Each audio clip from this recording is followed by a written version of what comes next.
So, First Corinthians is a tough book to teach on. I kind of don't know what we were thinking when we picked this book. My last message was on church discipline. Ellie had circumcision last week, and now sex. But this is why we go through a book in community together, because it forces us to be challenged, to grow in our faith, to wrestle with tough questions that we might not wrestle with or talk about otherwise. And the best place to do that is in community together. And having questions is good and okay. In fact, the books of First and Second Corinthians are based primarily on questions that are raised. Remember, there's an exchange of several letters between Paul and the Corinthians, right? They're kind of like pen pals at this point. And here in chapter 7, there's actually a big shift in the letter where in verse 1, Paul says, "Now concerning the matters about which you wrote." From here on out, Paul is mostly addressing the questions the church in Corinth has raised, or things they've said in their letters, and it's often indicated by quote marks in the text. And so not unlike modern times, the Corinthians have a lot of questions about sex, marriage, relationships, and more. And you might have a lot of questions too. And so over likely 3 messages, we're going to look at the Corinthians' questions on sex, marriage, singleness, and divorce in chapters 6 and 7. So you're going to want your Bibles out in those chapters in these weeks, as we'll be pulling from different sections for each topic. But starting this week with part 1 on sex and or in marriage, and then following messages on singleness and divorce. So in a book that addresses so many issues, Paul basically spends 3 of his 16 chapters talking about issues related to sex, marriage, singleness, and divorce. So this is an important part of our discipleship together and our growth and maturity. And it's fascinating as you read through these chapters that there's such incredible extremes in the Corinthian church when it comes to sex, such a variety of opinions and issues. It's no wonder, Paul was kind of stressed out because his biblically inspired idea of sex and marriage was quite different from a lot of the Corinthians. And it's important to understand Paul's framework for sex as a working definition in order to understand this text. So for Paul, sex belongs only in the context of a covenant marriage commitment between a man and a woman. That's Paul's understanding as he writes chapters 6 and 7. Now, if you have questions about that, that's okay. Questions are okay. I'm just telling you that is the definition from these chapters, and we actually can't understand Paul's teaching here without that foundation. But the Corinthians haven't quite arrived at that definition, which is why we get all these questions and Paul's responses. So when it comes to sex, there's 2 opposite ends of the spectrum here, or kind of faulty extremes. And, these continue to pop up throughout history since the time this letter was written. And what we'll see is that Paul tries to show them sort of a middle way between the 2 extremes, a way that honors God. So I made this chart that you can kind of see here that outlines the issues, but we'll work through each part. But this is about, is there a title on that? No. But the title to the chart is Sex in the Body in 1 Corinthians 6 and 7. And I've kind of laid out what the opinions sort of are, what the Corinthians are saying that show that opinion, what they sort of mean by this, if we understand kind of the context of the whole letter, and then Paul's corrective to them about that. And so we're going to start with the first extreme that represents a complete disconnect between body and spirit, meaning the relationship between what one does with one's body and their Christian life. It's really not that hard to relate to the Corinthians and their culture, right? For like them, the modern church has sort of become so desensitized to sexual immorality, not thinking it's really that big of a deal, treating our bodies as our own possession to do whatever we want with them, and even boasting about our liberty and freedom, kind of the way the Corinthians were. And we tend to think, that sex is a right that we have, right? A must for personal fulfillment, and therefore, kind of don't tell me who I can and can't have sex with, or when and where, or in what context. Now, remember that we're talking about inside the church, right? Outside the church, as we discussed in chapter 5, verse 12, it's not our business to judge and to legislate sexual behavior. We don't look down upon, discriminate against, and certainly don't not love those who think or practice otherwise than us. Sorting that out is God's job, right? We're called to love without judgment when it comes to those outside the church. But inside the church, those who are professing believers, it's different because remember, we learn that God cares deeply about the purity of the church, and so should we. And sometimes it's amazing how unbiblical Christians' opinions on sex are, which is all of our responsibility or failure in discipleship as churches and families. Let me just give you some of the examples. 8 out of the last 10 weddings I've officiated, all Christian or involving Christians, in 8 out of 10 situations, the couples were already sexually active and or living together. And so I would say that's a pretty accurate snapshot of the church. One couple Hannah and I were doing premarital counseling with from another church, and the pastor had asked us to meet with them. When we started talking about sex in marriage, it became apparent that, they were already having sex.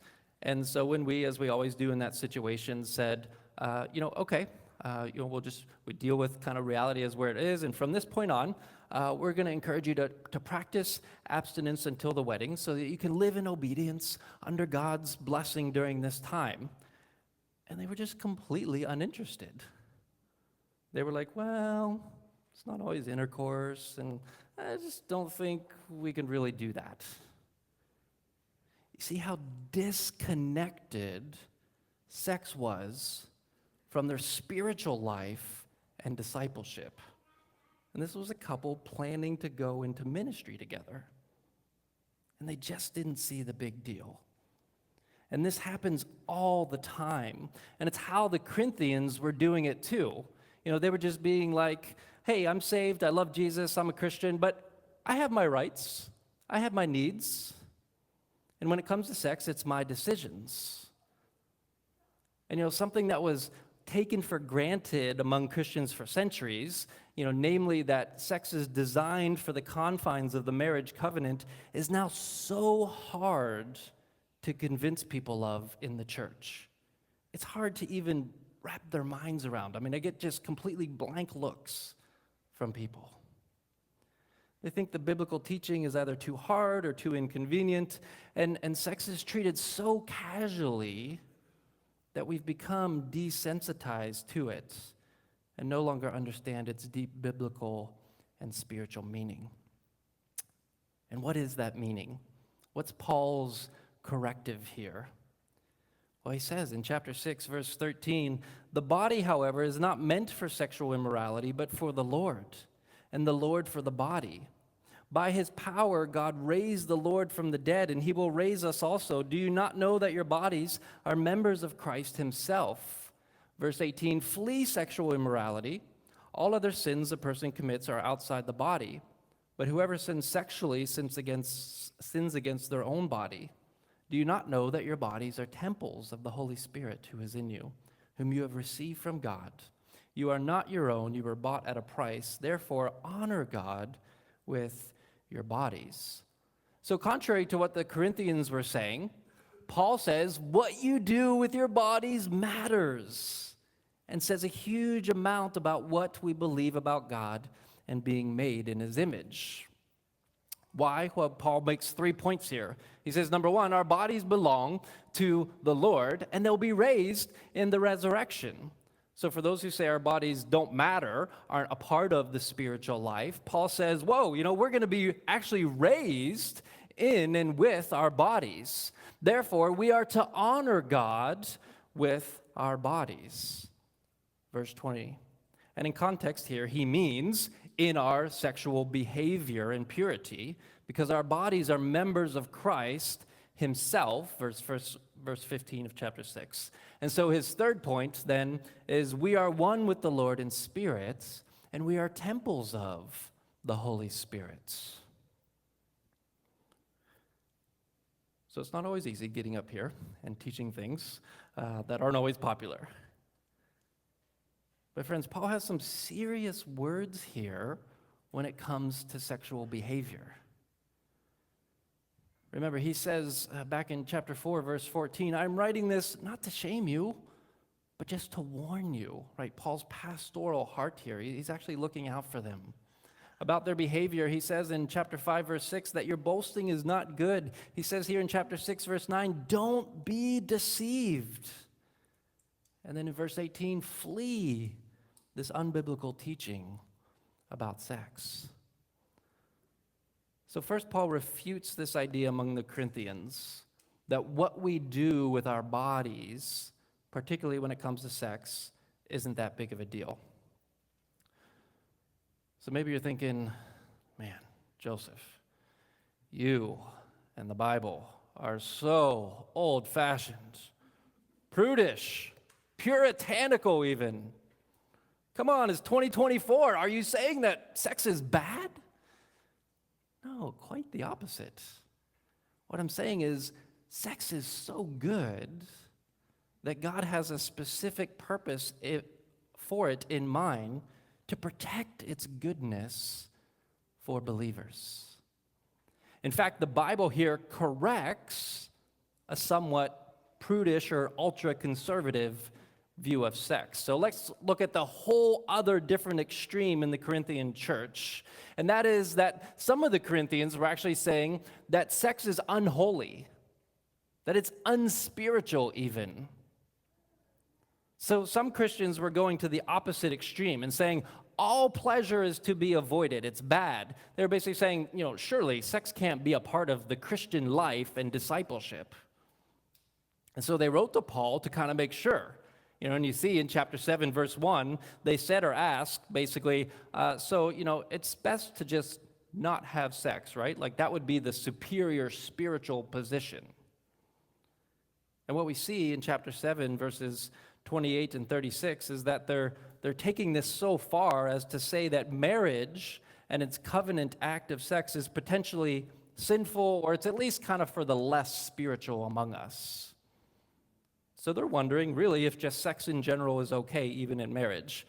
And although next week we'll talk about the spiritual gift of singleness and Paul's preference for that, he gives some almost shockingly practical advice here in correcting them, mainly saying that, sex and or in marriage is necessary and good for most.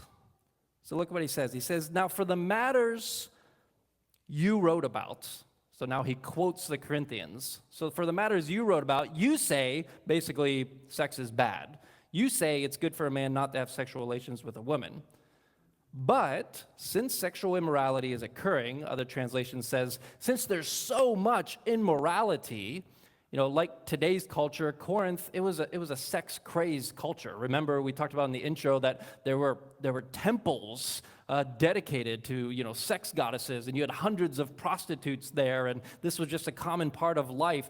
Corinth was full of sexual temptation, and so Paul says wisely, each man should have sexual relations with his own wife, and each woman with her own husband. So Paul's basically saying, hey, sex is all right.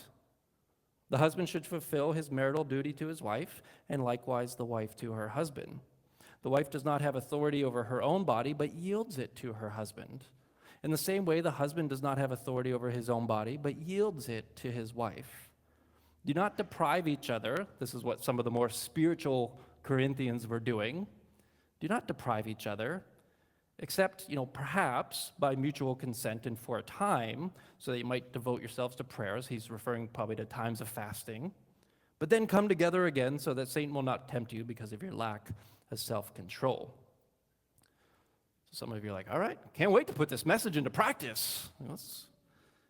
And yeah, in chapter 7, verses 9 and 36, Paul essentially says, go ahead, get married, enjoy sex. I don't really expect you to practice abstinence unless you happen to be called to that.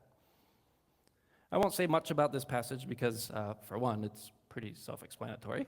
But also, Hannah and I already taught on it together back in October in our supplemental teaching to Ephesians 5. So you can find those messages on our church website.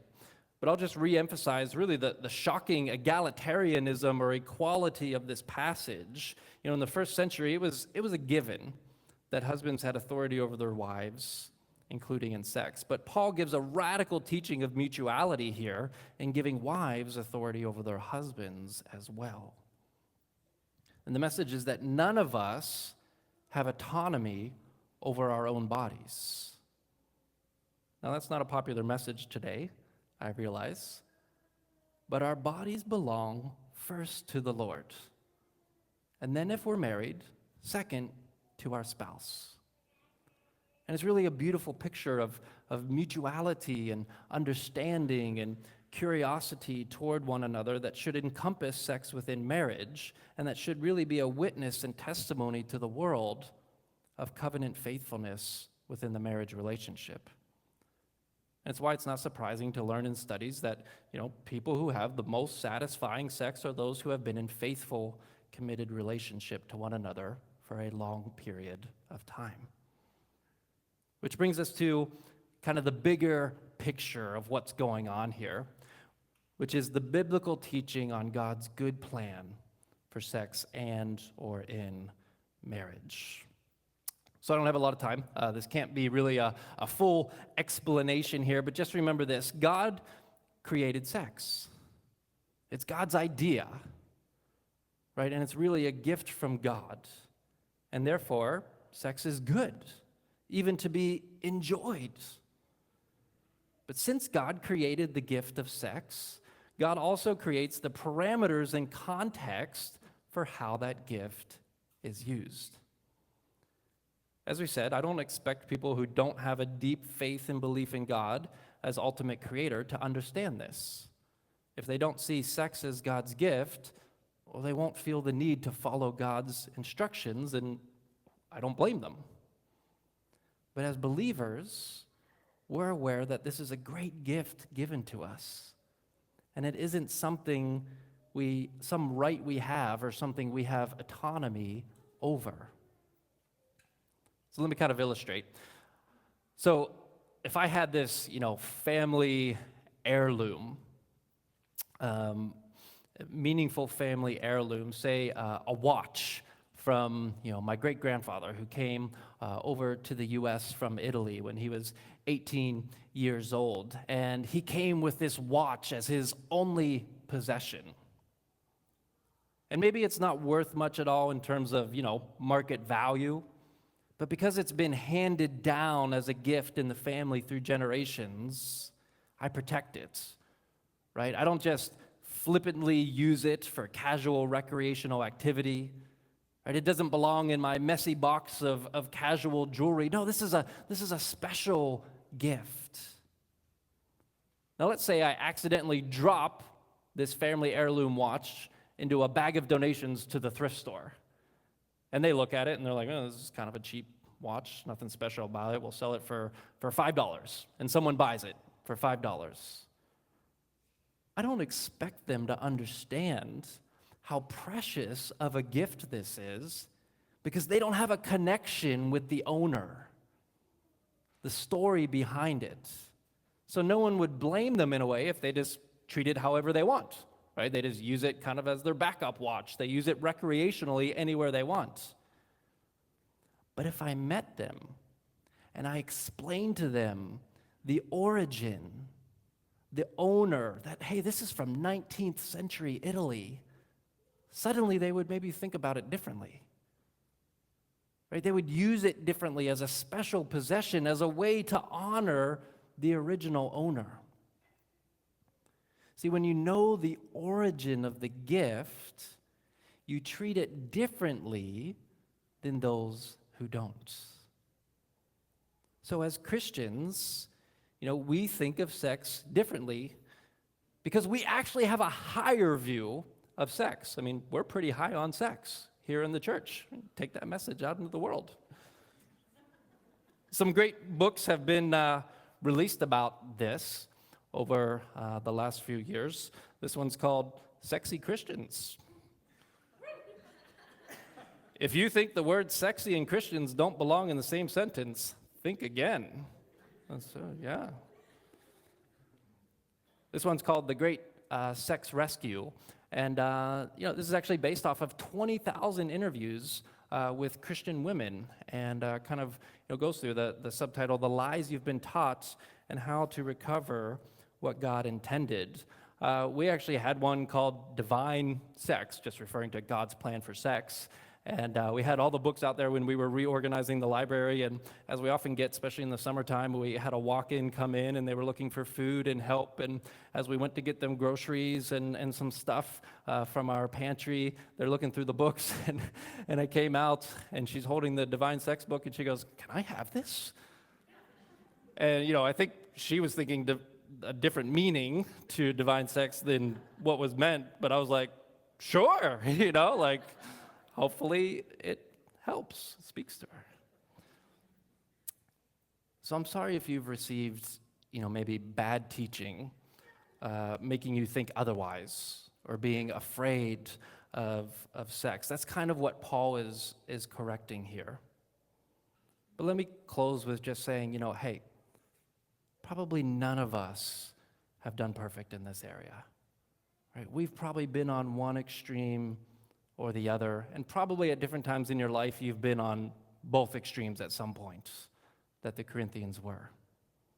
In chapter 6, verses 9 and 10, Paul lists 9 or 10 sins, and some of which of them are sexual sins, but then he says in verse 11 here, "And that is what some of you were, but you were washed.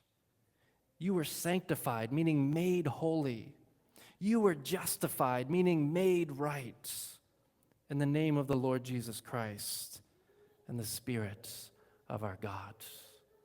And then a few verses later, when he's talking about the intimate union we have with each other, he then makes kind of the key pivot and says in verse 17, "But whoever is united with the Lord is one with him in spirit." And in context, I think what Paul is getting at is that, sex, no sex. What really matters first and foremost and is primary to our life is that close, intimate relationship we have with the Lord and the fulfillment that comes through that. And when you have that, then a healthy and a proper perspective and relationship with sex and intimacy will follow. But it's all based on that relationship with the Lord. So as the band comes, I'm just going to ask you to close your eyes for a second as we prepare to respond. And maybe you've never experienced that. Maybe you've never experienced God's intense devotion and faithfulness to us personally, that we can be one in spirit with the Lord. And God is the ultimate example of covenant faithfulness. And I want you to know this morning that no matter what your past is like in this area, God is able to bring beauty out of ashes.